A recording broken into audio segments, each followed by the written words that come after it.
లేదు, చాలా మంచి లైఫ్ ఆమెది, మంచి కుటుంబం నుంచి వచ్చిన ఆవిడ. సరే, ఇన్ని టీవీ ఛానల్స్, ఇన్ని స్టూడియోస్ చుట్టూ తిరిగి తన భర్త తనను ఏ విధంగా ఇబ్బంది పెట్టాడు, ఏ విధంగా తన జీవితాన్ని నాశనం చేసే ప్రయత్నం చేశాడు అని చెప్పుకోవాల్సిన పరిస్థితి ఎందుకు వచ్చిందంటే, ఆమె ఫేస్ చేసిన ఒక సీరియస్ ప్రాబ్లం. సరే, తన భర్త ఇల్లీగల్ కాంటాక్ట్స్ గురించి, సినిమా హీరో అయిన తర్వాత అతను ఏ విధంగా ఇబ్బందులు పెట్టాడు, ఇవన్నీ ఒకే రొటీన్, అందరికీ కూడా తెలిసింది.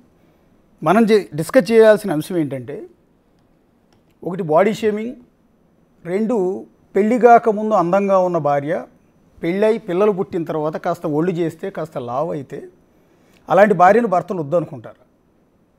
భార్యను వదిలేసి ఇంకొకరితో అక్రమ సంబంధాలకి వెళ్తూ ఉంటారు. అంటే బాడీ షేప్ అవటం అనేది ఆమె తప్ప, నీకోసం నీతో సంసారం చేసి పిల్లల కంటే సహజంగా ఏ ఆడపిల్లకైనా పెళ్ళికి ముందు కంటే కూడా పెళ్ళి అయిన తర్వాత పిల్లలు పుట్టిన తర్వాత రకరకాల ప్రాబ్లమ్స్ రైజ్ అవుతూ ఉంటాయి. పర్టికులర్గా థైరాయిడ్ లాంటి సమస్యలు ఉన్నవాళ్ళు ఈజీగా లావ్ అయిపోతూ ఉంటారు. సో అంతకుముందున్న గ్లామర్, అంతకుముందున్న అందం ఉండదు.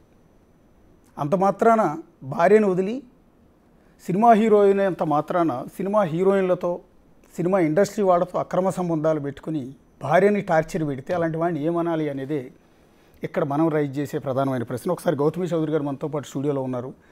నేను పెద్దగా మిమ్మల్ని అదే ప్రశ్నలు అడిగి మిమ్మల్ని ఇరిటేట్ చేసి బోర్ కొట్టించే ఉద్దేశం నాకు లేదండి. బేసిక్గా చాలామంది అడిగారు, మీరు కూడా చెప్పి పాపం విసుగు పుట్టి ఉంటుంది మీకు. ఇక్కడ నేనేమంటానంటే, మీది ఒక 2 రోజుల క్రితం మీరు ఇన్స్టాగ్రామ్లో ఒక స్టేటస్ పెట్టారు. అందులో ఒకసారి ఆ స్టేటస్ ప్లే చేయండి పిసిఆర్. ఆ స్టేటస్లో స్నేక్ 2 అని పెట్టారు ఫోటో. స్నేక్ 2 అంటే ఎవరు? అది నేను మహేష్కి మా ఇష్యూ అయ్యాక అలా సేవ్ చేసుకున్నాను సార్ కాంటాక్ట్. అది కొంచెం చూసుకోకుండా అలా పెట్టేశాను. అంటే తన నేమ్ మేము మా ఇన్నర్ సర్కిల్లో కూడా అలా పిలుచుకుంటాం. కాటేశాడు కదండి సార్ లైఫ్లో. ఓకే, ఒకసారి వాట్సాప్ చాట్ స్క్రీన్ షాట్ ఉంది, అది ఒకసారి ప్లే చేయండి. అందులో మీరు మెన్షన్ చేసింది ఏంటి అంటే అతను మీకు పెట్టినట్టున్నాడు. బేసిక్గా ఈ డిస్ప్యూట్ అంతా వచ్చిన తర్వాత, మీ వ్యవహారం అంతా బయటకు వచ్చిన తర్వాత మిమ్మల్ని ఏదో రిక్వెస్ట్ చేస్తూ ఒకటి పెట్టినట్టున్నాడు. అందులో ఏంటంటే నేను పంపించిన మెసేజెస్ సార్. ఓకే, తన నుంచి రిప్లై ఏం లేదు. అక్కడ డిస్ప్లే అవుతున్న మెసేజెస్ అని నేను పంపించినాయి. మీరు పంపించారు? నేను పంపించినాయి. ఎందుకంటే ఈ రితు చౌదరితో ఎఫ్ఐఆర్ అనేది జూన్ 9న బయటపడింది నాకు, జూన్ దానికి ముందు. సో అప్పుడు అతను నాతో పెట్టుకున్న గొడవకి రితు గురించి నాతో చాలా సారీలు చెప్పించుకున్నాడు. ఇప్పుడు ఆగస్ట్లో చాట్లు చూస్తే అందులో మీకు అర్థమవుతుంది. రితుతో అతను అంటే నాకు యాక్చువల్లీ రితు తెలీదు, రితు చౌదరి అనే వ్యక్తి ఇన్స్టాగ్రామ్లో ఆ టైంలో తెలీదు. సో జబర్దస్త్లో ఒక 2-3 టైమ్స్ చూసినట్టున్నాను. ఆ వ్యక్తితో ఇతను రాత్రిపూట బయటకు వెళ్ళటాలు, ఇంటికి రాకపోవటాలు, ఇవన్నీ చేయటం నాకు దొరికాడు. ఒకసారి ఫోన్లో నేను తీసుకొని ఎందుకు రాత్రులు రావట్లేదు నువ్వు ఇంటికి అని చూస్తే ఈ అమ్మాయితో చాటింగ్ చేస్తున్నాడు. ఇది 2023లో నా ప్రెగ్నెన్సీలో. ఆ రోజు అతను చాలా సీరియస్గా రియాక్ట్ అయ్యి నా పొట్ట మీద చేతులేసి తోసి చాలా అగ్రెసివ్గా వెళ్ళిపోయాడు.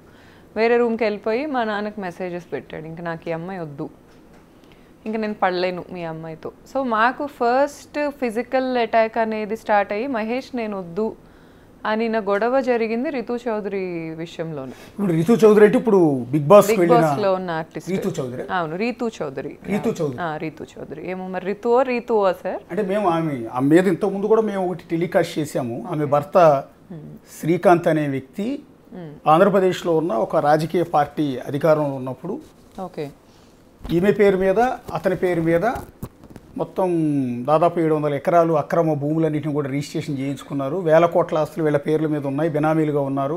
చాలామంది పెద్ద రాజకీయ నాయకులందరికీ కూడా రితు చౌదరి అండ్ శ్రీకాంత్ వీళ్ళిద్దరూ కలిసి గోవా వెళ్ళి, గోవాలో ఉన్న ఒక ఫామ్ హౌస్లో ఈ సెటిల్మెంట్లన్నీ చేశారు, ఈ భూములన్నీ రిజిస్ట్రేషన్ చేయించారు అని రితు చౌదరి మీద గతంలో కూడా అలిగేషన్ వచ్చింది. ఆమె భర్త శ్రీకాంత్ కూడా బిగ్ టీవీ స్టూడియోకి వచ్చి మాట్లాడి వెళ్ళాడు.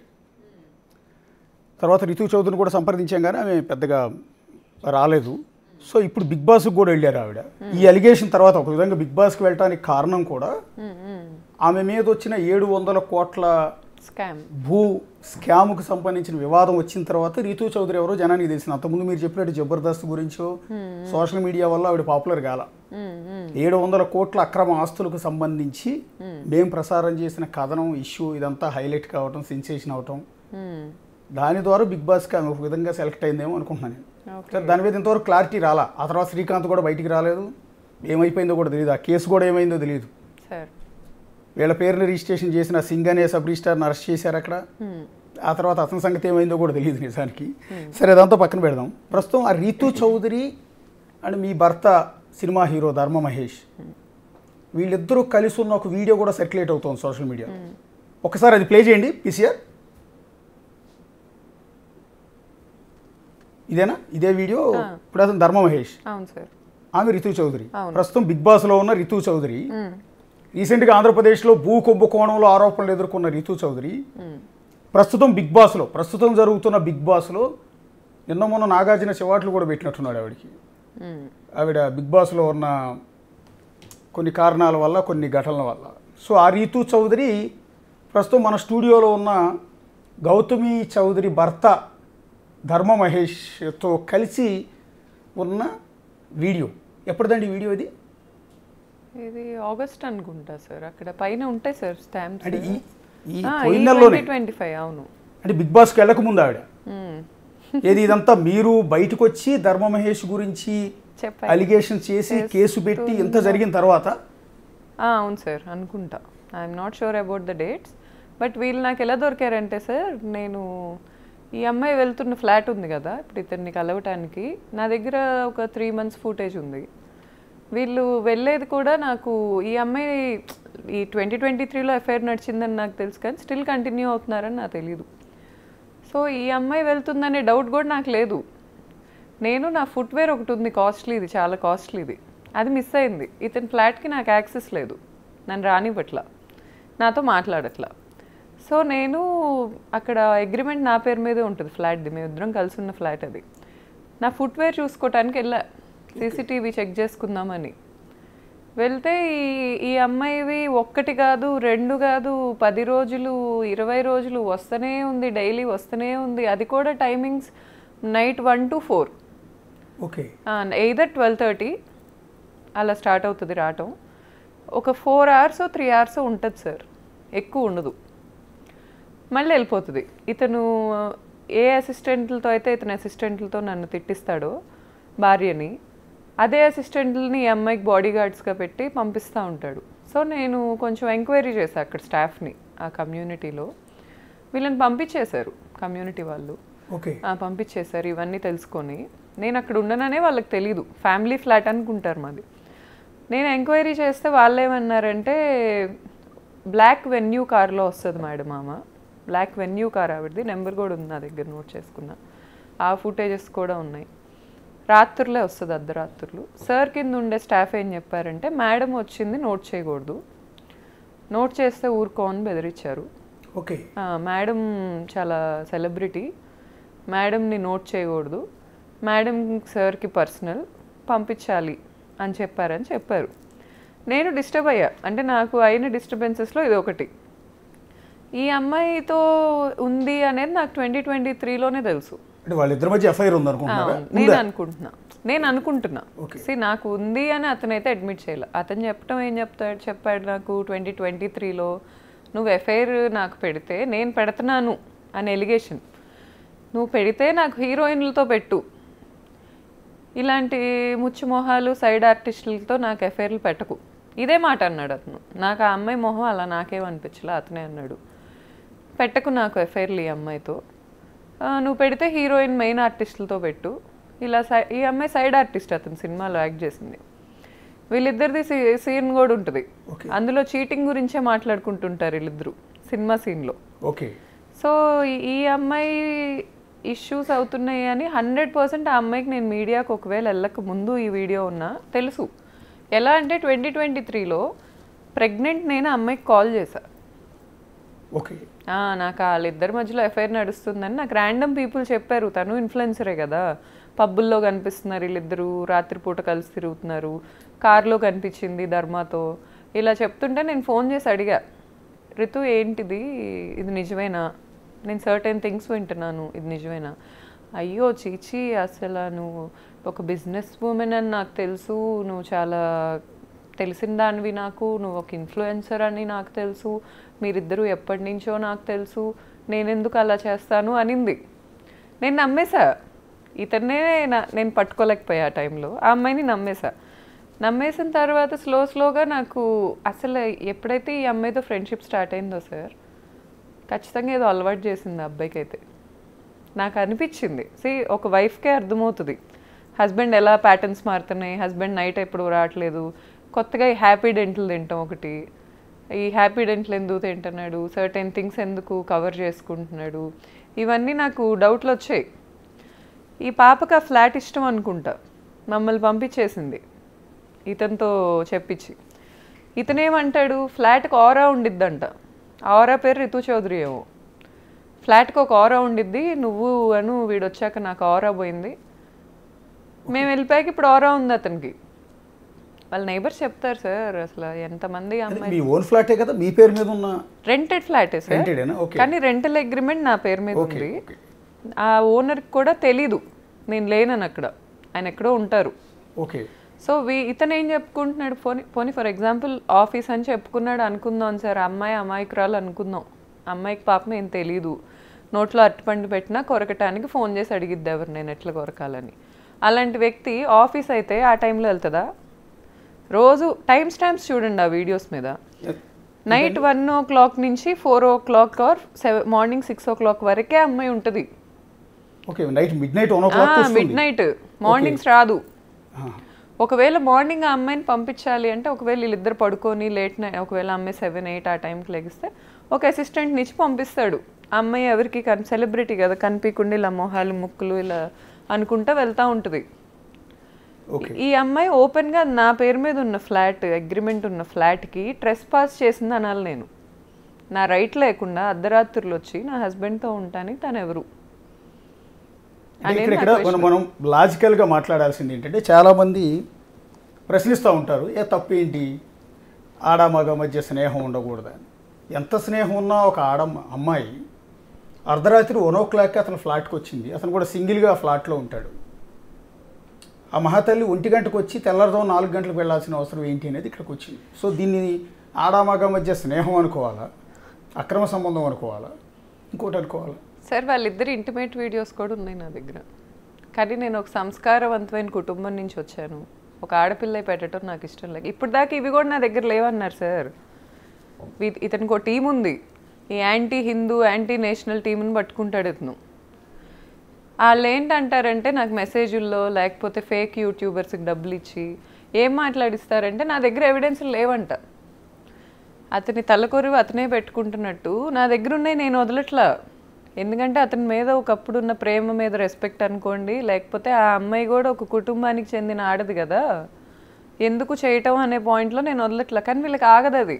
అంటే ఆ వీడియోస్ మీ దగ్గర ఎట్లా అంటే, సార్ అది నా ఫ్లాట్ సార్, అక్కడ ఏమైనా చేసుకునే రైట్ నాకు ఉంది. నేను సీసీటీవీలు పెట్టుకుంటా, లేకపోతే నేను కెమెరాలు పెట్టుకుంటా. వాట్ ఎవర్, అంటే బెడ్రూమ్లో సీసీ కెమెరాలు పెట్టారా? I have full rights to put anything sir, I have full rights to put anything. మిమ్మల్ని దాన్ని ఏమంటారు, పై క్రాస్ చేయటం లేదు. నేను అనేది ఏంటంటే, మీ బెడ్రూమే కదా, నా బెడ్రూమే సార్. ఖాళీ చేసేసిన తర్వాత కావాలని ఇతని మీద అనుమానంతో కెమెరాలు పెట్టించారా లేకుంటే?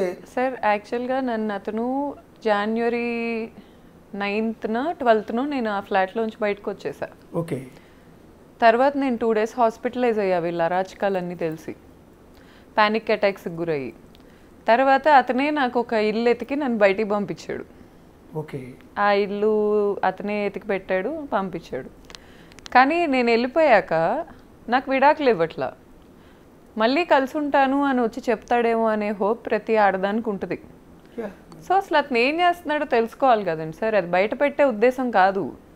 అట్లీస్ట్ అతను ఏం చేస్తున్నాడో తెలుసుకోవాలి కదా. ఇప్పుడు ఈ ఋతు అనే అమ్మాయితో నన్ను మాట్లాడిచ్చాడు, నాకు ఒకరోజు ఏం చెప్పాడు, ఇలాంటి అమ్మాయిలందరితో నన్ను తిట్టిస్తా కొట్టిస్తా అని చెప్పాడు. ఇప్పుడు వీళ్ళ అతని దగ్గరికి ఎందుకు వస్తున్నారో ఆ అమ్మాయిని అడగాలి, అతను ఎందుకు పిలుస్తున్నాడో అతను అడగాలి. ఆ అమ్మాయి బాడీ లాంగ్వేజ్ మీరు చూస్తే ఇప్పుడు ఇచ్చిన కొన్ని వీడియోస్లో అమ్మాయి తాగలేదంటే ఎవరు నమ్మరు. పసిపిల్లలకు కూడా అర్థమవుతుంది వాళ్ళు ఎంత డ్రంక్ ఉన్నారో. మార్నింగ్ 4 o'clockకి ఆ ప్లే అవుతున్న విజువల్. Morning 4 o'clock Sunday. 4:24 లిఫ్ట్లో బయటకు వెళ్తున్న వీడియో. ఆఫ్టర్ పార్టీస్ అంటారు వాటిని. పార్టీ అయిపోయాక ఆఫ్టర్ పార్టీ తెచ్చుకుంటున్నాడు అమ్మాయిని ఇంటికి. ఓకే, ఇప్పుడు ఆ అమ్మాయి అంత ఓపెన్గా, సేమ్ కమ్యూనిటీ మనిషిని నేను, అమ్మాయిది కోనాపాలెం అంటున్నారు, మరి నిజమో కాదో, మా ఊరు దగ్గర ఒక ఊరు, ఎంత కాదనుకున్నా నేను ఒక ఇన్ఫ్లుయెన్సర్ని, నాకు ఎప్పటి నుంచో హైదరాబాద్లో సర్టెన్ కాంటాక్ట్స్ ఉన్నాయి, నా ఇంటికే అమ్మాయి అలా వచ్చిందంటే ఎంతమంది ఇళ్ళకి వెళ్తుంది అనుకోవాలి నేను ఈరోజు. ఆశ్చర్యం ఏంటంటే మీరు చెప్తుంది 2023లో కూడా వీళ్ళిద్దరి మధ్య రిలేషన్ ఉంది అనేది మీకు కొంత అనుమానం ఉంది. అనుమానం ఇద్దరి మధ్య డిస్కషన్ కూడా వచ్చింది. అనుమానం ఎప్పుడు లేదు అతని మీద, కానీ క్లారిటీయే ఉంది. క్లారిటీ ఉంది, ఓకే. కానీ ఇంత వివాదం జరిగి గత ఆల్మోస్ట్ మీకు ఒక 2 నెలల నుంచి పోరాటం చేస్తున్నారు కదా మీరు, పోలీస్ స్టేషన్ చుట్టూ కావచ్చు, మీడియా చుట్టూ కావచ్చు, అవును, మీరు మానసికంగా నలిగిపోయి ఇబ్బందులు పడి, సో ఒక ఆడపిల్ల మెంటల్ పొజిషన్ ఏంటంటే మేము అర్థం చేసుకోగలం ఈ సిచ్యువేషన్. ఇంత జరిగిన తర్వాత కూడా ఆమె బిగ్ బాస్కి సెలెక్ట్ అయింది. బహుశా మీరు చెప్తున్న డేట్లో బిగ్ బాస్కి అప్పటికే ఇన్ఫార్మ్ చేశారు వాళ్ళు, బిఫోర్ 1 month నుంచే ప్రొసీజర్ స్టార్ట్ అవుతుంది. బిగ్ బాస్కి సెలెక్ట్ అయిన తర్వాత కూడా మీ భర్త ధర్మ మహేష్ ఉన్న ఫ్లాట్కి, అంటే మీ ఫ్లాట్కి ఆవిడ వెళ్ళింది. ఇది ఆశ్చర్యం. వెళ్ళింది సార్. అమ్మాయి తిరుపతి వెళ్ళింది కదండి సార్. తిరుపతి వెళ్ళి ఒకసారి నాకు యూట్యూబ్లోనే చూసాను నేను, తిరుపతి వెళ్ళింది. మరి ఆ టైంలో అబ్బాయి ఏ అమ్మాయిలతో తిరగలా, ఆ అమ్మాయి కోసమే వెయిట్ చేస్తా కూర్చున్నాడు. మరి అమ్మాయి తిరిగి వస్తుందని, మరి దాని లవ్ అనుకోక ఏమనుకోవాలి సార్ నేను? అంటే ఇతరు కూడా సిగ్గుండక్కర్లేదా? నా భార్య ఈరోజు నా మీద ఫైట్ చేస్తూ ఒక విధంగా అతను కంప్లీట్ అతను పరువు అంతా పోయింది. ఈరోజు సొసైటీలో తలెత్తుకునే పరిస్థితి కూడా లేదు. సో ఇంత డ్యామేజ్ అయిన తర్వాత కూడా దాన్ని చక్కదిద్దుకునే ప్రయత్నం చేస్తాను అలాంటి ఉంటే ఆ పొజిషన్లో. ఒకవేళ నేను బిఫోర్ నేను తప్పు చేసినా కూడా ఆఫ్టర్ దట్ నా భార్య చేతిలోనే నా పరువు పోతే నేను దాన్ని సరిదిద్దుకోవటానికో లేకపోతే జీవితాన్ని చక్కదిద్దుకోవటానికో ప్రయత్నం చేస్తాను. కానీ ఈ విధంగా ఇంత ఇష్యూ జరుగుతున్నప్పుడు కూడా ఆమెని తన ఫ్లాట్కి పిలిపించుకున్నాడు అంటే అసలు నిజంగా ఆశ్చర్యంగా ఉంది అది చూడటానికి. నెక్స్ట్ బిగ్ బాస్ లాంటి అతిపెద్ద ప్లాట్ఫామ్కి సెలెక్ట్ అయిన అమ్మాయి ఇతని రూమ్లో ఏం పని అనేది సార్. వేరే అమ్మాయిలతో కూడా వీళ్ళు ఈ బిగ్ బాస్ ఆర్టిస్టులు కొంతమందితో నా ఫ్రెండ్స్కి పబ్బుల్లో కనిపించారు. ఇల్యూజన్ అని పబ్ ఉంటుంది, లేకపోతే సర్టెన్ పబ్స్లో నాకు కనిపించారు. వీళ్ళందరూ పిల్లి కళ్ళు మూసుకొని పాలు తాగుతా నన్ను ఎవరు చూడట్లేదు అనుకుంటుంది చూడండి సార్, ఆ కేటగిరీ వీళ్ళు. ఇప్పుడు ఓపెన్గా ఈ అమ్మాయి అర్ధరాత్రులు వెళ్ళిపోతే ఎవరికి కనపడదు, క్లోజ్డ్ డోర్స్ వెనుకున్నాను ఎవరికి కనపడదు అనుకుంటే ఎలా సార్? ఆ డోర్ ఎవరిది? నాది. ఆ ఇల్లు ఎవరిది? నాది. నా హస్బెండ్కి నాకు సంబంధం ఉన్నంత వరకు అతను ఎక్కడున్నా అక్కడ 50% రైట్ నాకు ఉంటుంది లీగల్గా. అమ్మాయి వెళ్ళి డోర్ వేసేసుకుంటే అది అమ్మాయిది అయిపోతుందా? ఇప్పుడు నాకు చాలామంది సార్ పాపం మీ ఆయనే చెడ్డవాడు, ఆ అమ్మాయి ఏం చేసింది, ఈ టైంలో ఎందుకు అన్నట్టు మాట్లాడారు. నేను సింగిల్ క్వశ్చన్ అడుగుతా వాళ్ళందరినీ, నా పర్సెప్షన్లో వదిలేయండి. మీ అందరూ మాట్లాడే వాళ్ళందరికీ ఆడోళ్ళు చీపు. మాట్లాడే వాళ్ళకి, మాట్లాడని వాళ్ళ గురించి నేను మాట్లాడట్లా. మాట్లాడే వాళ్ళందరికీ ఇప్పుడు ఒక అమ్మాయి ఇంత గోత్రూ అవుతుంది అనేది మీకు చీపు. చైనా ఎంత పెద్ద దేశం, ఇప్పుడు ఇండియా పెద్ద దేశం, కొరియా డెవలప్ అవుతున్న దేశం. ఒక్కసారి ఆ సిటీస్లో బిల్డింగ్స్ ఎలా ఉంటాయి, స్ట్రీట్స్ ఎలా ఉంటాయి అనేది వీడియోలు పెట్టుకొని చూడమనండి వీళ్ళని యూట్యూబ్లో. ఎంత డెవలప్డ్ ఉన్నాయి. ఎందుకున్నాయి అంటే మీలాగా ఇంత చండాలంగా ఆలోచించక కూర్చొని ఒక అమ్మాయి ఓపెన్గా నా ఇంటికి నా పర్మిషన్ లేకుండా వెళ్ళి నా హస్బెండ్తో ఉంటుంటే వీళ్ళందరికీ ఆ అమ్మాయి మీద జాలేస్తుంది చూడండి. అక్కడే ఇంకేం డెవలప్ అయిద్దండి ఈ దేశం? నాకు అర్థం కాదు. మినిమం కామన్ సెన్స్ ఉండదా? నాకు చిరాకు వస్తుంది, ఎందుకంటే ఇంకా మేము ఇద్దరం విడిపోలే.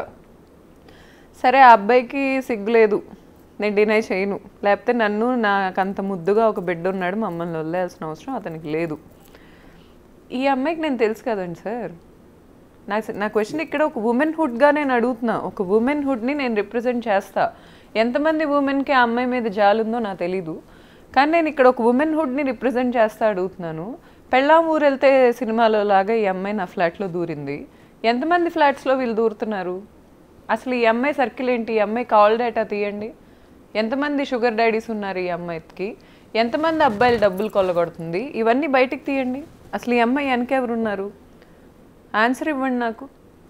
ఇది పెద్ద సిటీ సార్ హైదరాబాద్ అనేది, వెరీ వెల్ డెవలప్డ్ సిటీ. నాకు ఇండియాలో ఢిల్లీ వెళ్ళినా ఈ ఫీల్ రాదు.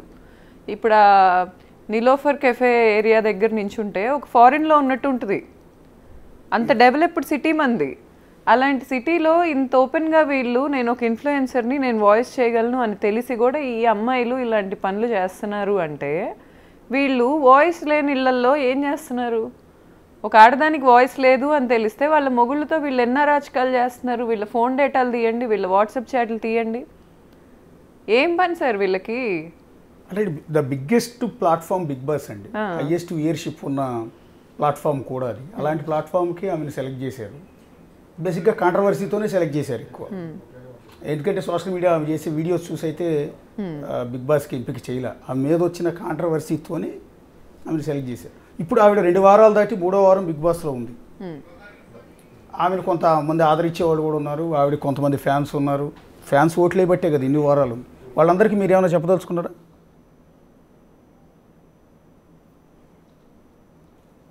అంటే ఆవిడ ఫ్యాన్స్కి నేను ఒకసారి రీతూ చౌదరి గురించి మనం డిస్కస్ చేస్తున్నాం. రీతూ చౌదరి అంటే మాకేం కోపం లేదు, రీతూ చౌదరి అంటే అగైనెస్ట్ కూడా కాదు.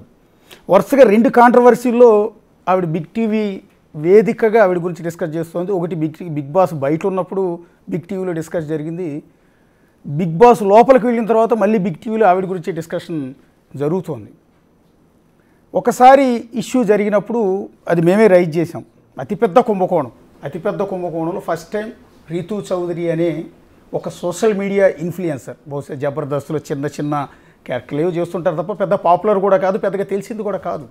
కానీ ఒక రాజకీయ పార్టీతో ముడిపడి ఉన్న కొన్ని 100 కోట్ల భూ స్కామ్లో ఆవిడ పేరు బయటకు వచ్చినప్పుడు డిస్కషన్ చేస్తే నా పాపం ఏమి లేదు, నాకు సంబంధం లేదు, నేను ఆ శ్రీకాంత్ విడిపోయాను అంటూ ఎవడో చెప్పుకునే ప్రయత్నం చేసింది. సరే, అదే శ్రీకాంత్ అనే వ్యక్తి పరిగెత్తుకుంటూ స్టూడియోకి వచ్చాడు, ఏదో చెప్పుకునే ప్రయత్నం అతను కూడా చేసేసాడు. నా భార్య అని అంటాడు, మా ఇద్దరి మధ్య పెళ్ళి అయింది అంటాడు, కానీ అన్ని 100 భూములు ఆవిడ పేరు మీద రిజిస్ట్రేషన్ చేయలేదంటాడు.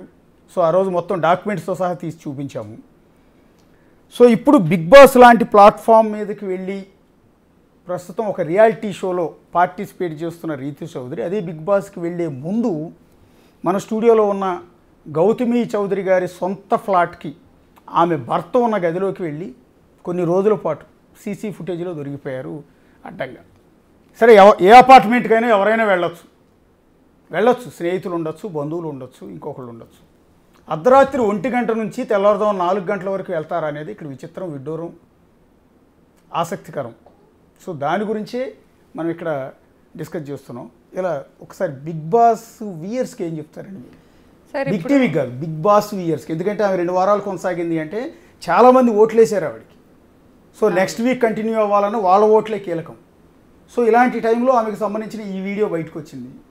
అది కూడా పర్టికులర్గా మీ కాపురంలో చిచ్చు పెట్టడానికి ఆవిడే కారణమని మీరు చెప్తున్న నేపథ్యంలో మీ బెడ్రూమ్లో స్వయంగా ఆవిడకి సంబంధించిన వీడియోస్ కూడా రికార్డ్ అయిన ఈ సందర్భంలో బిగ్ బాస్ వ్యూయర్స్కి రీతూ చౌదరిని ఎంకరేజ్ చేసి ఆదరించి అభిమానించే ప్రేక్షకులకి ఏం చెప్తారు? సార్, మనకి విజయవాడ, మా ఊరు నందిగామ, విజయవాడ నుంచి ఈ స్పేస్కి వెళ్ళిన ఉంది రీసెంట్గా, వాళ్ళ గురించి ఎవరు పట్టించుకోరు. నేనేం చెప్తున్నానంటే, వీళ్ళకి ఎండ్ ఆఫ్ ద డే ఏ మనిషికైనా ఈరోజు కావాల్సిన డబ్బు. ఎండ్ ఆఫ్ ద డే కూర్చొని నా బ్యాంక్ బ్యాలెన్స్ ఏంటి, రేపు అప్పులు ఏంటి, ఈఎంఐలు ఏంటి, ఇదే ఆలోచిస్తాడు ప్రతి వ్యక్తి.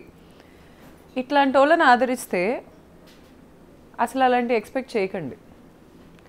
ఇది ఇప్పుడు మనీ రొటేషన్ ఒకటి ఉంటుంది, రియల్ ఎస్టేట్ అనే బిగ్ థింగ్స్ నుంచి స్టార్ట్ అయ్యి ఇలాంటి చిల్లర పనుల వరకు ఈ రొటేషన్ జరుగుతూ ఉంటుంది మనీ. ఇట్లాంటి వాళ్ళు రొటేట్ చేయకపోవటం వల్ల జరిగే లాస్ అయితే ఏం లేదు. కానీ వీళ్ళు ఏం చేస్తున్నారంటే, ఇలాంటి వాళ్ళని పెద్దోళ్ళని చేసి ఇన్ఫ్లుయెన్సర్ అనేవాళ్ళు, షియారా ఫెరెగ్నీ అని ఒక ఉంటుంది, ప్యారిస్కి చెందిన ఒక ఇన్ఫ్లుయెన్సర్. ఆమె షియారా ఫెరెగ్నీ అనే బ్రాండ్ పెట్టి కొన్ని వేల కోట్లు సంపాదిస్తుంది. కెమిలియా కోయెల్లో అని ఒక ఉంటుంది, స్పెయిన్, కొన్ని వేల కోట్లు. మన హైదరాబాద్లో ఇన్ఫ్లుయెన్సర్స్ గురించి ఎత్తితే బిజినెస్ చేసే ఇన్ఫ్లుయెన్సర్స్ వీళ్ళకి ఎక్కరు, నీట్గా పద్ధతిగా బతికే ఆడపిల్లలు ఎక్కరు. అందం కావాలా, ఈ కాదు కావాల్సింది, ఈ సోది మసాలా. దీనివల్ల మగాళ్ళకి ఖర్చు అవుతుంది, లేకపోతే పెళ్ళాలు లేనప్పుడు కాస్త ఎంటర్టైన్మెంట్ వస్తుంది, కానీ ఒక జాబ్ జనరేట్ అవ్వదు. ఒక ఇండస్ట్రీ రాదు. ఓన్లీ మగాళ్ళే కష్టపడితే దేశం డెవలప్ అయిందంటాం అబద్ధం. ఆడాళ్ళ కష్టం కూడా ఉంది. కానీ ఆడోళ్ళని ఎండ్ ఆఫ్ ద డే ఇలా హింస పెట్టి ఆడోళ్ళని మీరు ఎంకరేజ్ చేస్తూ ఉంటే మీ పిల్లలకి రేపు జాబ్లు ఉండవు. నేను చెప్పేది లాజిక్లెస్గా అనిపిస్తుంది, ఎందుకంటే కామన్ సెన్స్ లేనోడే అట్లాంటి వాళ్ళు ఫాలో అవుతాడు. చాప్రీస్కి అలాగే అనిపిస్తుంది. నేను చెప్తుంది ఏంటంటే నిజంగా రెవెన్యూ జనరేట్ చేసి 10 మందికి ఉపాధి ఇస్తున్న ఇన్ఫ్లుయెన్సర్స్ని ఆదరించండి. వరల్డ్లో ఇన్ఫ్లుయెన్సర్స్ అలా బతుకుతున్నారు. ఈరోజు కూర్చొని ఇదే డ్యాన్స్ వేస్తేనో లేకపోతే ఇదేస్తేనో కాదు, ప్రొడక్ట్స్ పెడుతున్నారు, సర్వీసెస్ పెడుతున్నారు, మార్కెటింగ్ చేసుకుంటున్నారు, వరల్డ్కి రీచ్ అవుతున్నారు. ఇట్లాంటి వాళ్ళని ఆదరించి ఇట్లాంటి వాళ్ళని ఏం చేస్తారంటే వీళ్ళు ఇట్లాంటి వాళ్ళని పెద్దోళ్ళని చేసి దేనికి పనికిరాని వ్యక్తులుగా మిగిలిపోతారు ఫర్ ఎవర్. హైదరాబాద్లో ఎవరో వచ్చి బిజినెస్ పెట్టుకునే పరిస్థితి లేదు. చాలా తెలివైన వాళ్ళందరూ ఇక్కడే ఉన్నారు. ఇలాంటి వాళ్ళు ఈ పక్కన ఇళ్ళల్లో కాపురాల్లో పెట్టే ఇంట్రెస్ట్ కనుక ఏమన్నా బిజినెస్ మీద పెడితే చాలా బాగుపడతారు. ఈరోజు నేను ఒక వ్యక్తిని ఇంత బిజినెస్ చేసుకుంటున్నాను, లేకపోతే ఎంతో కొంత మా ఫాదర్ చాలా డిగ్నిఫైడ్ ఫ్యామిలీ, ఇలాంటి ఫ్యామిలీ నుంచి నేను వచ్చి ఇక్కడ కూర్చొని మాట్లాడుతున్నానంటే ఈ అమ్మాయి వాళ్ళు వచ్చి మాట్లాడుతున్నా. ఈ అమ్మాయి వెనుక సపోర్ట్ చేస్తున్న వాళ్ళందరూ కూడా ఏమాత్రమైనా సిగ్గుంటే సిగ్గుపడండి. అంతకుమించి నేనేం చెప్పలేను. ఎందుకంటే మీరు ఒక పనికొచ్చే ఇన్ఫ్లుయెన్సర్ని చైనాలో ఈ ఇన్స్టాగ్రామ్ ఇలాంటి యాప్స్ ఇలా పనికొచ్చే వాళ్ళని ఎక్కువ అల్గోరిథం బూస్ట్ చేస్తుంది. కానీ ఇండియాలో చాప్రీస్ని బూస్ట్ చేస్తుంది, ఎందుకంటే ఇలాంటి వాళ్ళు ఫాలో అవటం వల్ల. కేవలం చాప్రీస్నే పైకి తీసుకెళ్తుంది. ఒక ఆడది ముందుకొచ్చి ఇన్ఫ్లుయెన్సర్ వరల్డ్ని వెళ్తున్నారు ఇప్పుడు ఇన్ఫ్లుయెన్సర్స్ అంటే ఇలాంటి ఆడియన్స్ లేక వేరే దేశాల్లో. వీళ్ళకి ఏంటంటే ఎక్కడో ఒక చోట పని చేసుకొని వచ్చాక ఓ అవునా వీడితో ఇది తిరిగిందా, అవునా ఇది ఇలా చేసిందా, ఇదే కావాలి. సర్టెన్ వ్యక్తి ఒక బిజినెస్ పెట్టిందంటే మనకు వద్దు. ఎక్కడున్నారో అక్కడే ఆగిపోతారు సార్. చెప్తున్నా కదా, ఇలాంటి ఆడవాళ్ళని ఆరాధించడం మొదలు పెడితే మనం ఆటవికం నుంచి ఇక్కడికి వచ్చామో ఇక్కడి నుంచి ఆటవికానికి వెళ్తున్నామో తెలుసుకోవాలి. 2025లో కూర్చొని ఒక లీగల్గా నాకు అగ్రిమెంట్ ఉన్న ఫ్లాట్లోకి ఒక అమ్మాయి ఫేమ్ ఉంది కదా అని దూరుతుంది అంటే నేనేమనుకోవాలి సార్? నా ఇంట్లోకే దూరిందంటే ఎంతమంది ఇళ్లలో దూరింది ఈ అమ్మాయి? దూరలేదని ప్రూవ్ చేయమనండి. అమ్మాయి కాల్ డేటా తీపించండి, నా దగ్గర ఉంది, నేను తీస్తా కొన్ని రోజుల్లో, కంగారేం లేదు. అంటే టెక్నాలజీ ఎంత అండర్ డెవలప్డ్ అనుకుంటున్నారు సార్ వీళ్ళు? ఇలా ఫోన్లు చూడలేమనుకుంటున్నారా? ఒక్కసారి అండి, బేసిక్గా చాలా రోజుల నుంచి నాతో సహా చాలామందికి వచ్చిన డౌట్ ఏంటంటే సినిమా హీరో ధర్మమహేష్ అంటూ ఉంటే ఈయన సినిమాలో నటించాడు, ఈ సినిమాలో యాక్ట్ చేశాడు, మాకు అర్థం కాలేదు నిజానికి. ఇప్పుడు మీరు వచ్చే ముందు కూడా ఎవరి ధర్మమహేష్ అనే దాని మీద మేము మా డెస్క్ టీంని ఒకసారి ఆయన ఫోటోలు తీయండి అంటే వాళ్ళు కూడా కన్ఫ్యూజ్ అయ్యారు ఎవరి ధర్మమహేష్ అని. నిజంగా సినిమాల్లో యాక్ట్ చేశాడు ఆయన. యాక్ట్ చేసి వెతికితే గూగుల్లో సింధూరం అనే ఒక సినిమా వచ్చింది, అది ఎప్పుడు వచ్చింది ఎప్పుడు పోయిందో కూడా తెలియదు.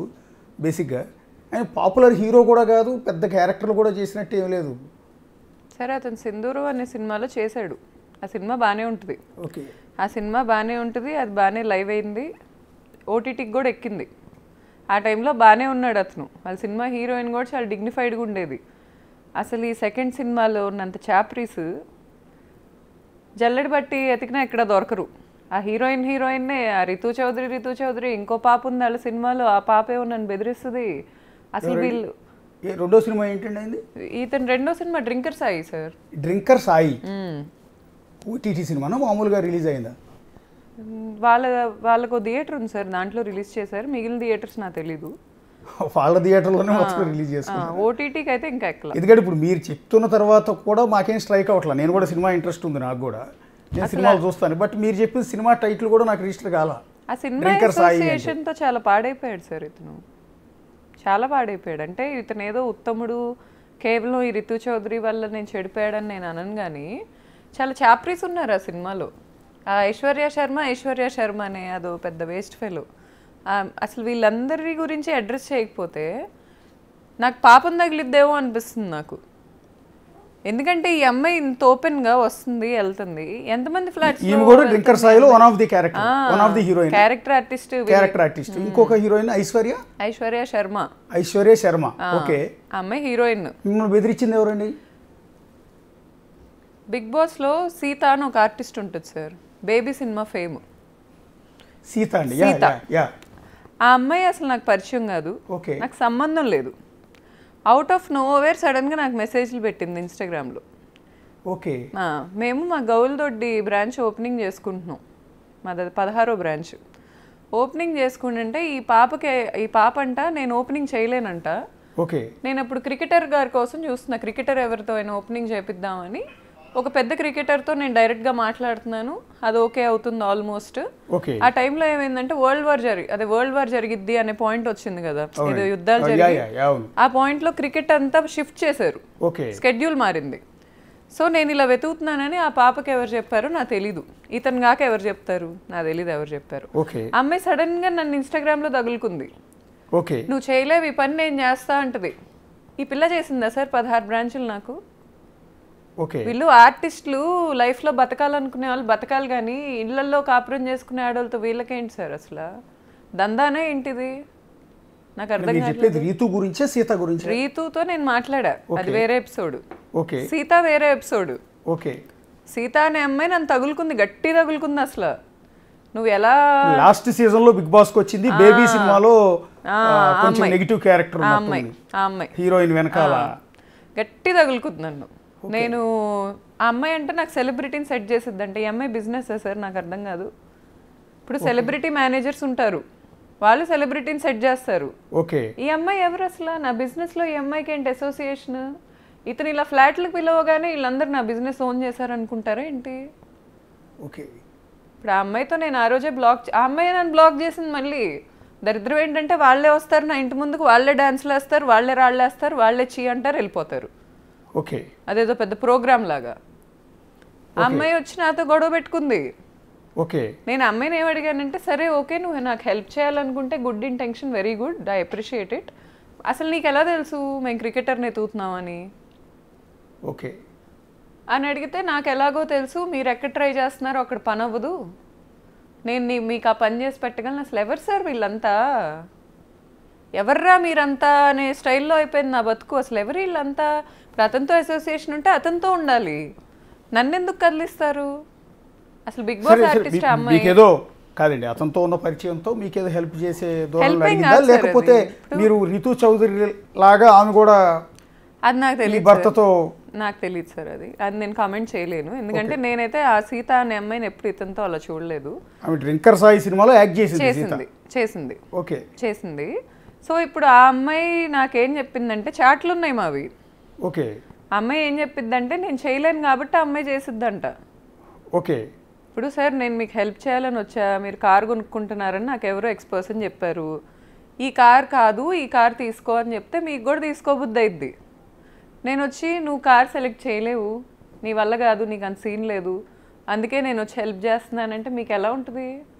నీ డబ్బా, నీ పెత్తనమా, నీ కష్టమా, నీ ఖర్చా? దేనికి వచ్చి పెత్తనం చేస్తున్నావు అసలు నా ఇన్స్టాగ్రామ్? ఇంట్రెస్ట్ ఏంటండి ఇందులో? ఎగ్జాక్ట్లీ సార్, ఎగ్జాక్ట్లీ నా క్వశ్చన్ అది. అమ్మాయికి ఏంటి అసలు, నా బిజినెస్కి అమ్మాయికి సంబంధం ఏంటి? దేనికి మెసేజెస్ పెట్టింది నాకు అనేది నా క్వశ్చన్. సార్ వీళ్ళందరికీ టైంపాస్ లేదు సార్, మరి ఆఫర్లు లేవో ఏంటో నాకు తెలీదు. ఉంటే చేసుకోవడం మంచిది, పక్కిళ్ళకి రావటం ఏంటి సార్? అసలు సినిమాలు చేసేవాళ్ళు షూటింగ్లకు రావాలి, వెళ్ళాలి, ఇళ్ళకి ఎందుకు వస్తారు? ఇన్స్టాగ్రామ్లో మెసేజ్లకి ఎందుకు వస్తారు? నాకు అర్థం కాదు. అమ్మాయికి ఏం అవసరం సార్ సీతకి నాకు మెసేజ్లు? అసలు ఇనిషియేషన్ ఎందుకు తీసుకోవాలి అమ్మాయి? చాట్ మేము ఇద్దరం ఎప్పుడైనా పరిచయమా? ఏ రోజైనా హాయ్ బాయ్ చెప్పుకున్నామా? టీజర్ లాంచ్ చేసుకున్నాడు ఈ అబ్బాయి, నన్ను నా కొడుకుని అవాయిడ్ చేశారు, వాళ్ళ ఫ్యామిలీ చేసుకున్నారు, సీతాని పిలిచారు, అందరిని పిలిచారు. 2 రోజులో 4 రోజులో ఉంది, మరి అక్కడ ఎక్కడుందో నాకు తెలీదు. ఆ అమ్మాయి అక్కడి వరకు ఉండాలి, అతను పిలుచుకున్నాడు కాబట్టి అతని వరకు ఉండాలి. లేదా ఒకవేళ హీరోకి వైఫ్ అనే పాయింట్ ఉంటే హాయ్ అండి ఎలా ఉన్నారు, లేకపోతే హాయ్ గౌతమి ఎలా ఉన్నావు అని పలకరిస్తారా? లేకపోతే మీకు రాదు, మీరు వెళ్తున్న పర్సన్ చేయలేడు, ఈవ సెలబ్రిటీ మేనేజరా? నా సింగిల్ క్వశ్చన్ ఇందులో. అండ్ రితు విషయంలో నా సింగిల్ క్వశ్చన్ ఏంటంటే, అసలు నా ఫ్లాట్కి రావడానికి అమ్మాయికి రైట్ ఏంటి? రాత్రిపూట అపార్ట్మెంట్కి ఏ అపార్ట్మెంట్కైనా రావచ్చు అని మీరు అంటున్నారు, నా ఫ్లాట్కి వచ్చే హక్కు లేదు. As simple as that. లీగల్గా ఆ అమ్మాయికి నా ఫ్లాట్కి వచ్చే హక్కు లేదు. అన్నిసార్లు రిపీటెడ్గా హస్బెండ్ నన్ను అబాండన్ చేసినప్పుడు ఆ అమ్మాయి అదే పనిగా ఉద్యమంలాగా అబ్బాయి దగ్గరికి వచ్చి ఫిజికల్గా ఉండాల్సిన అవసరం లేదు. బేసిక్గా మిమ్మల్ని ఇవాళ మిమ్మల్ని స్టూడియోకి రమ్మని అడిగిన కారణం ఏంటంటే ఒక జనరల్ ఇష్యూ, ఒక సోషల్ ఇష్యూ. చాలామంది అమ్మాయిలు మీలాగా ప్రాబ్లం ఫేస్ చేస్తూ ఉంటే ఎవరైనా బయటకు వచ్చి ఓపెన్ అప్ అయ్యి నాకు ఈ అన్యాయం జరిగింది నా భర్త వల్ల, నా భర్త ఇలా ఎఫ్ఐఆర్లు పెట్టుకుని నన్ను నా జీవితంతో ఆటలాడుకుంటున్నాడు, లేకపోతే నా ప్రాపర్టీస్ అన్ని లాక్కున్నాడు మీలాగా ఎవరైనా చెప్తే ఆ మహిళకి సొసైటీ నుంచి సపోర్ట్ రాకపోగా తిరిగి ఆ మహిళనే కించపరుస్తారు. నీ క్యారెక్టర్ ఏంటి అని క్వశ్చన్ చేసే పరిస్థితి ఉంటుంది. బహుశా మీరు ధర్మ మహేష్ మీద అలిగేషన్స్ చేసిన తర్వాత ఈ సిచ్యువేషన్ ఫేస్ చేస్తుంటారని నేను అనుకుంటున్నాను. నేనేం చేయలేదు సార్. ఇతనికి ఒక టీం ఉంది, పెయిడ్ ఆర్టిస్టులు. ఓకే, యూట్యూబ్లో కూడా పెయిడ్ ఎవడో చేశాడు, కానీ నన్ను అయితే ఎవరు అప్రోచ్ అవ్వాలా. అండ్ మోర్ ఓవర్ ఏదో డిబేట్లకి లాగాలని ట్రై చేశారు, కానీ అతను బ్లడ్ రిలేషను వస్తే తప్ప నేను ఎవరితో డిబేట్లతో కూర్చోను, నాకు అనవసరం. ఎందుకంటే ఇది నాకు ప్రాబ్లం కాజ్ చేసింది అతను. ఎవరినో వాయిస్గా వాడుకున్నా నాకు కుదరదు, నేను అతనితోనే మాట్లాడతాను. అండ్ నన్నేం కించపరచలేదు. ఇతని ఫ్రెండ్సే ఉంటారు, భీమనేని వంశీ అని ఒకటి ఉంటాడు, వాడి మీద రేప్ ఛార్జ్ షీట్ ఉంది. భీమనేని వంశీ. ఓకే, ఏం చేస్తాడు ఆయన? ఆస్ట్రేలియాలో ఉంటాడు, ఏం చేస్తాడు నాకు తెలియదు. ఇంజనీరింగ్ అయితే డిస్కంటిన్యూ బ్యాచ్ అతను నాకు స్టిల్ మెసేజెస్ పెడుతున్నాడు. నేను ఎక్కడ ఇంటర్వ్యూకి వెళ్తే అక్కడ వాళ్ళకి మెసేజెస్ పెడుతున్నాడు, ఆ అమ్మాయిని ఇంటర్వ్యూ చేయొద్దు. అతని యూట్యూబ్ ఛానల్ నేమ్ సిగ్గులేని సమాజం. యూట్యూబ్ ఛానల్ పేరు సిగ్గులేని సమాజం. ఓకే, సిగ్గులేని సమాజం. దాని నుంచి ఇతను నాకెవ్వరు మంచి కామెంట్స్ పెట్టినా లేకపోతే ఎవరేం మాట్లాడినా వెంటనే ట్రిగ్గర్ అయిపోయి ఏం లేదు ఇప్పుడు ఇతను 5ో 10ో ఇస్తాడని రేపు దానికి భజన్ బ్యాచ్ ఇదంతా. ఇలా తప్ప సార్ అసలు తల్లున్నోడు చెల్లున్నోడు ఏ రోజు నన్ను కించపరచలా. సపోర్ట్ ఉంది సొసైటీ 100%. అంటే పర్టికులర్ ఇంకొకటి మిమ్మల్ని అడగాల్సింది ఏంటంటే, సరే సొసైటీలో రకరకాల మనుషులు ఉంటారు, రకరకాల మనస్తత్వాలు ఉంటాయి. నాకు అర్థమైనట్టు ఆయనకు అర్థం కావాలని లేదు, ఆయనకు అర్థమైనట్టు ఇంకొక ఆయనకు అర్థం కావాలని లేదు. మీ ఇంట్లో సపోర్ట్ ఎలా ఉంది? ఇప్పుడు మీరు ఒక ప్రాబ్లం ఫేస్ చేస్తున్నారు, ఒక పోరాటం చేస్తున్నారు, అది కూడా మీ భర్త మీద ఇన్నేళ్ళు కాపురం చేసి ఒక బిడ్డను కన్న తర్వాత ఒక ఫైట్ చేస్తున్నారు. ఒక ఆడది బయటకు వచ్చి ఓపెన్ అప్ అయ్యి ఇంత చెప్పే ధైర్యం చాలామంది చేయరు, బాధలు పడుతూ ఉంటారు, ఆ డిప్రెషన్లోకి వెళ్ళిపోతూ ఉంటారు, ఆత్మహత్యలు చేసుకుంటూ ఉంటారు, స్ట్రగుల్ ఫేస్ చేస్తారు తప్ప ఓపెన్ అప్ అయ్యి బయటికి చెప్పరు. ఎందుకంటే సొసైటీ నుంచి సపోర్ట్ రాదు అని చాలామందిలో ఉన్న ప్రాబ్లం అది. మీకు మీ పేరెంట్స్ నుంచి, మీ తోడబుట్టిన వాళ్ళు ఉంటే వాళ్ళ నుంచి ఉందా సపోర్ట్? ఎందుకు మనకెందుకు ఈ గోలంతా అనే ఉన్నా వాళ్ళు కూడా వద్దులేని వెనకలు అవుతున్నారా? అలా ఏం లేదు సార్, అలా అని ముందుకెళ్ళు అని కూడా ఏం చెప్పట్లేదు. ఇప్పుడు మా సిస్టర్ లేకపోతే నేను ప్రెగ్నెన్సీలో సూసైడ్ చేసేసుకునేదాన్ని. ఓకే, నేను అది రాసి ఇవ్వగలను పేపర్ మీద. ఎందుకంటే అసలు నేను ఈ సూసైడ్కే చాలా యాంటీ పర్సన్ని. నాకు ఆ థాట్స్ ఎవరికైనా వచ్చినా నచ్చవు. అలాంటిది నేను గోత్రూ అయిన వాటికి నాకు రోజు పుల్లింగ్ లెగ్ సిండ్రోమ్ అని నిద్ర పట్టేది కాదు. కాలు ఇలా హారర్ మూవీల్లో ఇలా కాలు లాగితే ఆటోమేటిక్గా కాలు కదిలిద్ది కదా, అలా కాల్ ఆటోమేటిక్గా కదిలి లేసి ఉలిక్కిపడి లేసి కూర్చునేదాన్ని నేను. తర్వాత చిల్స్ వచ్చాయి, బాడీ షివర్ అయ్యేది. మా అక్క ఏం చేసేదంటే గట్టిగా నా మీద పడుకోవటమో లేకపోతే గట్టి పట్టుకోవటమో, ఏం కాదు నేనున్నాను. అసలు మా అక్కనే పర్సన్ లేకపోతే 100% గౌతమి లేదు సార్ ఈరోజు.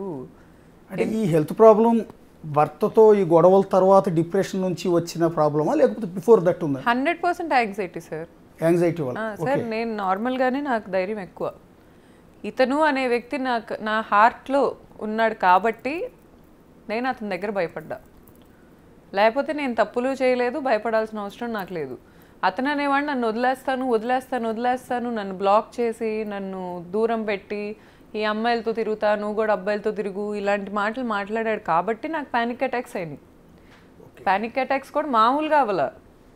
నా రెయిన్బో ఫైల్ ఉంటుంది సార్, ప్రెగ్నెన్సీ ఫైల్ ఉంటుంది, తీసుకొని చూడండి నాకు పుల్లింగ్ లెగ్ సిండ్రోమ్ ఉందో లేదో. తర్వాత నేను డెలివరీ అయ్యాక నేను ఏ రోజు ఏడవలా. ఒక 2 times ఏడ్చాలండి, అది చెప్పిన అబద్ధం అవుతుంది. నేను నా డెలివరీ తర్వాత నా బిడ్డ ఎంత స్ట్రాంగ్ పర్సన్ అంటే అసలు వాడు పుట్టినప్పుడు ఏడవలా. నేను భయపడ్డా, ఏడవలేదేంటి బిడ్డ హెల్దీగా ఏంటి ఓకేనా. వాడికి ఎంత గుండె ధైర్యం అంటే అసలు దేనికి భయపడ్డు, దేనికి భయం లేదు. వాడిని చూసి నేను చాలా నేర్చుకున్నా లైఫ్లో. ఇప్పుడు బిడ్డకి ఎన్నేళ్ళు ఉంటాయండి? 1.5 years ఉంటుంది సార్. 1.5 year. ఈ 1.5 yearలో ఈ డిస్ప్యూట్ తర్వాత కొడుకుని చూడటానికి ఎప్పుడు ధర్మ మహేష్ రాలేదండి? సార్ ప్రయత్నం కూడా చేయలేదు? లేదు సార్, జనవరిలో మేము విడిపోయాం. ఓకే, కంప్లీట్గా విడిపోయాం. విడిపోయాక ఇతను ఫస్ట్ నన్ను కొడుకుని దూరం చేస్తున్నారనే పాయింట్ తెచ్చాడు. తర్వాత ఎప్పుడైతే నేను రియలైజ్ అయ్యానో ఇంకా he's no more in my life అని నేను నీట్గా మాట్లాడా అతనితో. ఇంక ఇది అవ్వదు, సరే విడిపోతా, నేను నీకు కావాల్సినట్టే నేను వెళ్ళిపోతాను ఈ లైఫ్లోంచి. నువ్వు బిడ్డను చూడటానికి వచ్చే టైం మాత్రం నీట్గా ఉండు, రోజు వస్తావా అంటే వస్తా అన్నాడు. సరే నువ్వు నీ ఫ్లాట్లోనే ఉండు, మా విల్లా దగ్గరికి రా, వచ్చి రోజు బిడ్డతో కొంతసేపు ఉండు అని చెప్పా. వచ్చాడు, ఒక 3 నెలలో 2 నెలలో రోజు వచ్చాడు. ఆల్మోస్ట్ వచ్చేవాడు. ఆ టైంలో నేను కూడా నవ్వేదాన్ని, పలకరించేదాన్ని, ఎలా ఉన్నావు, ఆల్ గుడ్డా అని అడిగేదాన్ని. ఒక స్ట్రేంజర్స్లా మాట్లాడుకునే వాళ్ళం. తర్వాత బిడ్డతో బాగానే ఆడుకునేవాడు. ఒక 15-20 minutes or half an hour time spend చేసేవాడు, వెళ్ళిపోయేవాడు. తర్వాత ఒకరోజు ఏమైంది, ఈ బిజినెస్ మళ్ళీ గ్రో అవుతుంది, మళ్ళీ ఈ అమ్మాయి నేను లేకుండా ఇండిపెండెంట్ అవుతుంది అనే పాయింట్ వచ్చిందో, లేకపోతే వెనక ఆయనకు ఉంటారు ఎక్కించేవాళ్ళు, ఎక్కిచ్చారు నాకు తెలియదు. కానీ వచ్చాడు, నేను చంపుతా అన్నాడు. మళ్ళీ తర్వాత ఫిజికల్గా అబ్యూస్ చేయడానికి ట్రై చేశాడు. ఇంకా ఆ పాయింట్లో నేను షీ టీమ్కి అప్రోచ్ అయ్యా. నేను జనవరిలో మూవ్ అయిన తర్వాత నుంచి మహేష్ మీద నేను పోలీస్ స్టేషన్కి వెళ్ళటానికి 7 నెలలో 8 నెలలో పట్టింది. ఆ టైంలో నేను వెళ్ళలేక కాదు, నాకు యాక్సెస్ లేక కాదు, కేవలం అతను మారుతాడు, ఒకవేళ డివోర్స్ ఇచ్చినా నీట్గా ఇస్తాడు. జనవరిలో బాగానే తెగదెంపులు చేసుకున్నాం సార్ మేము కూర్చొని. అతనికి చెందేది అతనికి, నాకు చెందేది నాకు, యాలిమోని ఇవేం కాదు. వాస్తవంగా మేము పెట్టుకున్న వాటికి ఎవరికి ఎంత చెల్లుద్ది, మేము ఇద్దరం కలిసి స్టార్ట్ చేసుకున్న లైఫ్ కదా, మేము ఇద్దరం బిజినెస్లో కూడా రిలేటెడ్, ఎంత చెల్లిద్ది అనేది నీతిమంతుడిలాగా నీట్గా మాట్లాడాడు, డిసైడ్ చేశాడు, వెళ్ళిపోయాడు. తర్వాత బ్యాక్ ఎండ్ ఇతన్ని చెడగొట్టారు. ఓకే, నువ్వెందుకు ఇవ్వాలి, ఇవ్వకపోతే ఏం చేసిద్ది, మనకు ఆ మినిస్టర్ తెలుసు, మనకు వాళ్ళు తెలుసు, వీళ్ళు తెలుసు, ఒక ఆడది ఏం చేసిద్ది అనే పాయింట్లోనే నన్ను ఫిజికల్గా, మెంటల్గా, ఫైనాన్షియల్గా అన్ని విధాలుగా ఎక్స్ప్లాయిట్ చేస్తూ ఇప్పటికీ చేస్తున్నాడు. Financial exploitation. ఇప్పుడు మా డాడీ మరి వెనక సపోర్ట్ లేకుండా నేను సర్వైవ్ అవ్వలేను. ఇంజనీరింగ్లో ఎలా అయితే ఇబ్బందులు పడ్డానో, నేను డబ్బులు లేక ఇప్పుడు నాకు అదే పరిస్థితి. అతని అకౌంట్లో మినిమం 50 లక్షల బ్యాలెన్స్ ఉంది, ఎక్కడి నుంచి వచ్చింది? అంటే ఇప్పుడు మీరు హోటల్స్ని బాగా ఎక్స్పోజ్ చేశారు కదా, అంటే మీరు నడుపుతున్నారు కదా, మీరు కిస్మత్ సంథింగ్ జైలు మండి అని కాన్సెప్ట్తో పెట్టారు. జైలు గదులు, పోలీస్ స్టేషన్ లోపల లాకప్లు ఎట్లా ఉంటాయి, జైలు లోపల గదులు ఎట్లా ఉంటాయి, కటకటాలు పెట్టి దాని లోపల మండీ సిస్టమ్ పెట్టి ఒక బిజినెస్ లైన్ని తీసుకొచ్చారు. ఈ కాన్సెప్ట్ మీద అతందా? ఇంటీరియర్ అనేది ఇద్దరి డెసిషన్ సార్. ఓకే, జైలు పెడదాం అనేది, రెస్టారెంట్ పెడదాం అనేది నా డెసిషన్, మండీ కుజిన్ పెడదాం అనేది అతని డెసిషన్. నేనేది అట్లా కదండి, ఒక జైలు ఆకారంలో లోపల రూమ్ సెటప్ చేసి కటకటాల లోపల కస్టమర్లు కూర్చొని తినాలన్న కాన్సెప్ట్ ఇద్దరిది. అదొక గ్రూప్ డిస్కషన్లో వచ్చింది ఇద్దరికి. చెన్నైలో ఆల్రెడీ ఉంది. ఓకే, చెన్నైలో జైల్ ఖానా అనే నేమ్తో ఆల్రెడీ ఉంది. ఇది చూసావా అనే పాయింట్ వస్తే ఇలా పెడదామా, ఇలా పెట్టేద్దాం. మొత్తం టోటల్ ఎన్ని ఉన్నాయండి ఫ్రాంచైజీ మీద బ్రాంచెస్? ఇప్పుడు 17th ఓపెన్ అవుద్ది సార్ త్వరలో. 17th మీరే నడుపుతున్నారా, ఇంకా అతని కింద ఉన్నాయా? అతని కింద బ్రాండ్ లేదు సార్. 4 బ్రాంచ్లు మేము ఇన్వెస్ట్ చేసుకున్న బ్రాంచ్లన్నీ అతనే ఉంచుకున్నాడు. ఓకే, బ్రాండ్ నా పేరు మీద ఉంది సార్. ఫస్ట్ బ్రాంచ్ కూడా నా పేరు మీదే ఉంది లీగల్గా. 2017లో మనం డిస్కస్ చేసేది ఏంటంటే బేసిక్గా బాడీ షేవింగ్ గురించి. అండ్ పెళ్ళి అయిపోయిన తర్వాత, పిల్లలు పుట్టిన తర్వాత ఆడవాళ్ళు ఒళ్ళు చేస్తే లావు అయిపోతే వాళ్ళ మీద భర్తలకి ఒక విరక్తి లేకపోతే ఇంట్రెస్ట్ పోవటం అనేది జరుగుతుందని మీరు ఒక ఇంటర్వ్యూలో సంథింగ్ చెప్పింది నేను విన్నాను. అంటే అక్కడైనా క్లాస్ వచ్చింది మీ ఇద్దరికి? అంటే మీ మీద బిఫోర్ దట్ అతను బాగానే ఉన్నాడని చెప్తున్నారు, చాలా ఇంటర్వ్యూలో చెప్పారు. సార్ నాకు హానెస్ట్గా నన్ను తప్పుగా అనుకున్నా నేను అదే మాట్లాడగలను సార్. ఒకవేళ అతను అమ్మాయిలతో తిరిగినా నా బిడ్డ కోసం నేను యాక్సెప్ట్ చేసేదాన్నేమో. ఓకే, ఒక ఆడదానిగా చెప్తున్నాను నేను ఈరోజు. ఎందుకంటే ఎండ్ ఆఫ్ ద డే ఎవరు ఫాదర్ రోల్ని రీప్లేస్ చేయలేరేమో అనే భయం ఉంటుంది తల్లికి. యాక్సెప్ట్ చేసేదాన్నేమో. వావి వరుసలు ఉండాలి, అక్కలు, చెల్లెళ్ళు, లేకపోతే నా ఫ్రెండ్స్, ఇవి నాకు అవ్వవు సార్. నాకు వాల్యూస్ ఉండాలి, క్యారెక్టర్ ఉండాలి.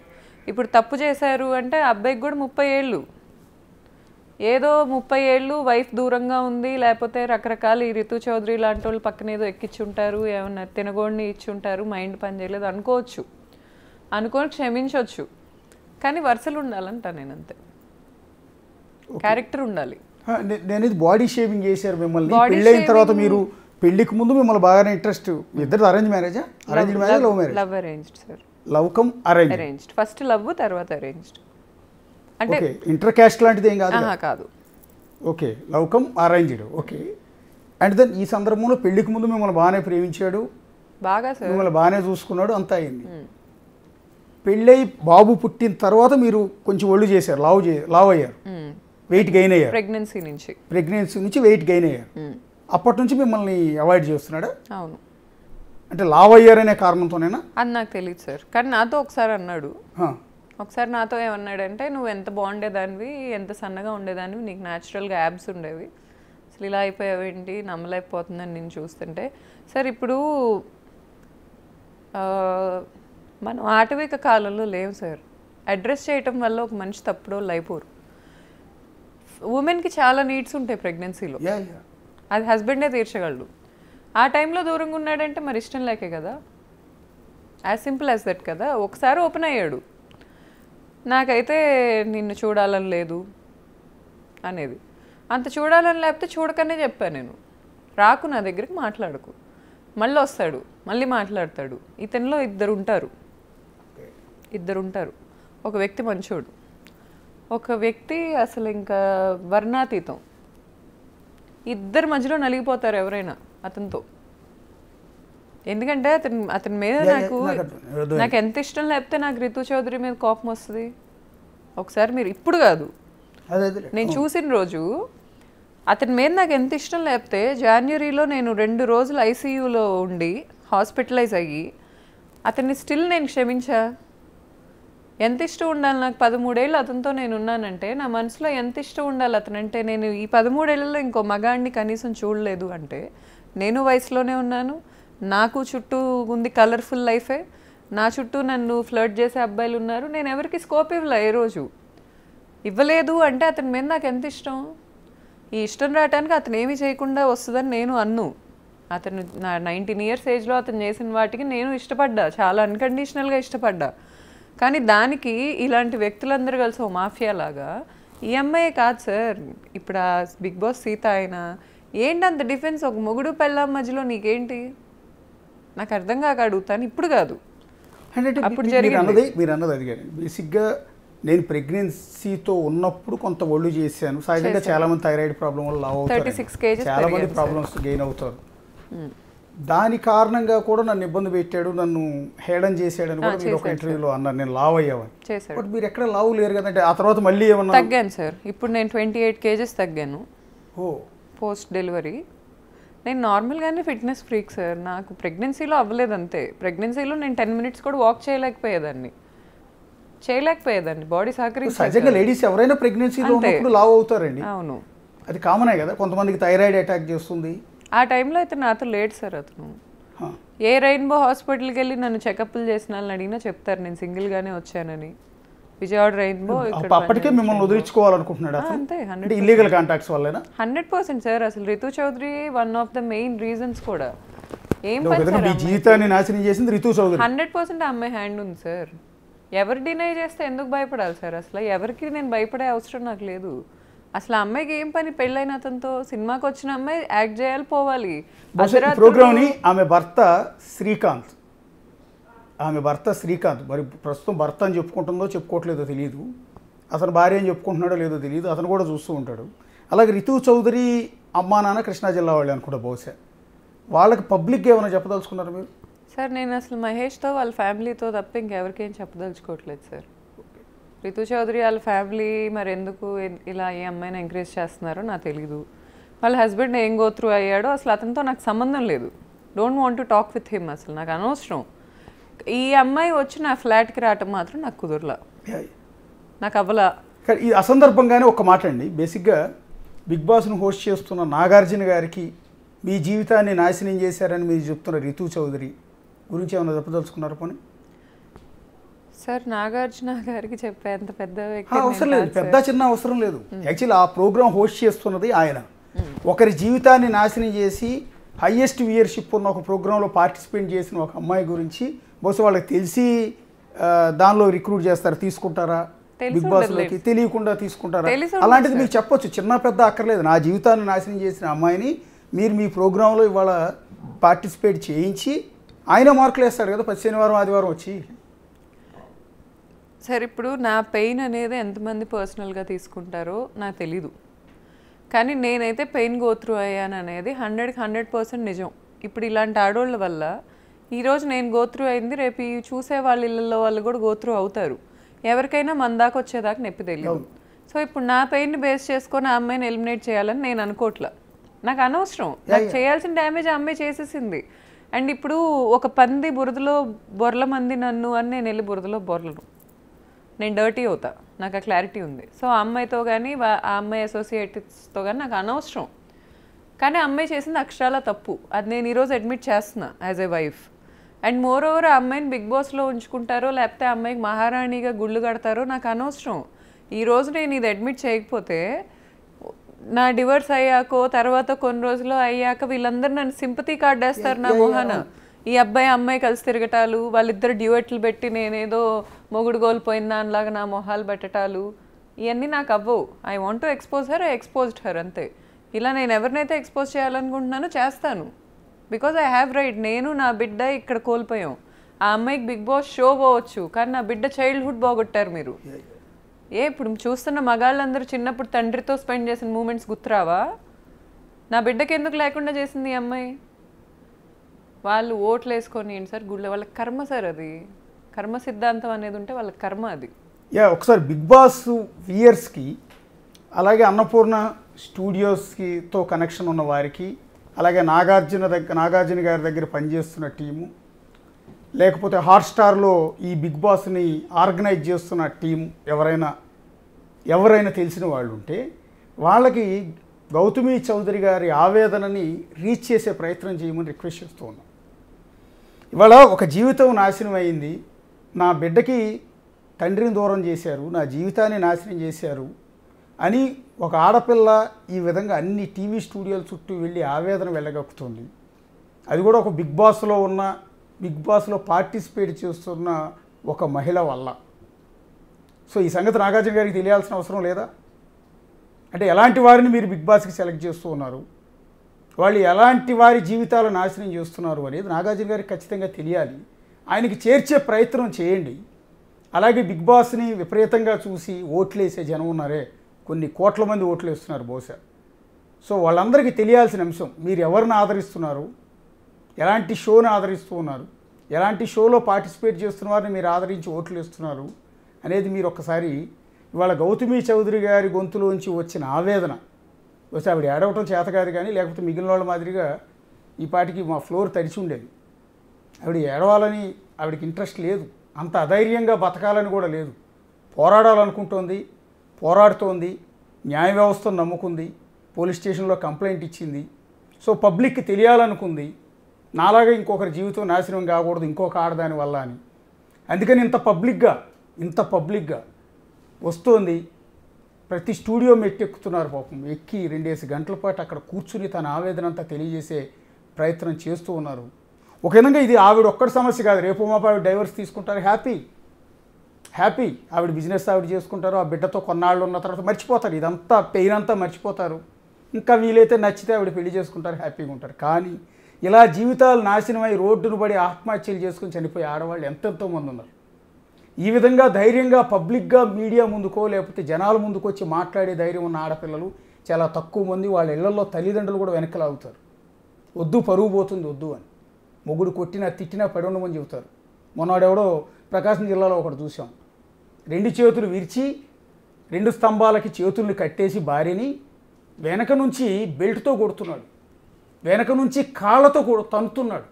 ఒక రాత్రి అంతా కొట్టాడు భార్యని, అట్లా ఎన్నో రాత్రులు కొట్టాడు అవన్నీ. అదృష్టవశాత్తు ఆ రోజు కొడుతున్న వీడియో బయటకు వచ్చింది కాబట్టి ఈరోజు మనం ఆవిడని కూడా నుంచోబెట్టాం, ఇదే గౌతమి గారి ప్లేస్లో ఆ బాధితురాలను కూర్చోబెట్టి మాట్లాడించాం. ఆవిడ ఆవేదన జనానికి తెలియజేసే ప్రయత్నం చేశాం.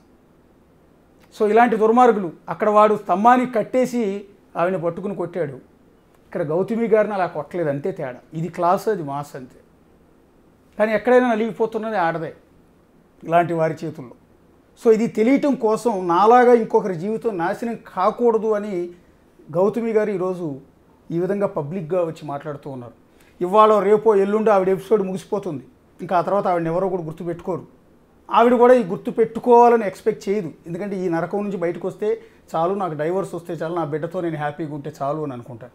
కానీ గౌతమి గేర్ లాంటి ప్లేస్లో, ఇప్పుడు ఆవిడ కూర్చున్న ప్లేస్లో ఇంకొక ఆడది, ఇంకొక మహిళ ఇలా నష్టపోయాను, అన్యాయం అయిపోయాను, నాకు న్యాయం చేయండి అని కూర్చునే పరిస్థితి రాకూడదు అని నాతోనే ఇది ఎక్కడితో ముగిసిపోవాలని గౌతమి గారు ఈరోజు ఓపెన్ అయిపోయి మాట్లాడుతూ ఉన్నారు. మరి నాగార్జున గారికి దీని గురించి తెలియాలన్న ఉద్దేశంతో చెప్తున్నాను, అంతే తప్ప బిగ్ బాస్ మీద మాకేం కోపం లేదు, లేకపోతే రితు చౌదరి మీద మాకు ఎలాంటి కోపం లేదు. కానీ రితు చౌదరి వల్ల ఒక జీవితం నాశనం అయ్యి ఈరోజు ఒక స్టూడియోలో కూర్చున్న ఒక మహిళ దీన గాథ ఆవేదన విన్న తర్వాత రితు చౌదరి గురించి మనం ఇక్కడ ఇలా చెప్పుకోవాల్సి వస్తుంది. ఇది గౌతమి చౌదరి ఆవేదన, ఒక జీవితం. సో టోటల్గా ఆవిడ చెప్పే ప్రయత్నం చేశారు. సో మనం కూడా జనానికి చూపించే ప్రయత్నం అయితే చేసాం. చూస్తూనే ఉండండి బిగ్ టీ.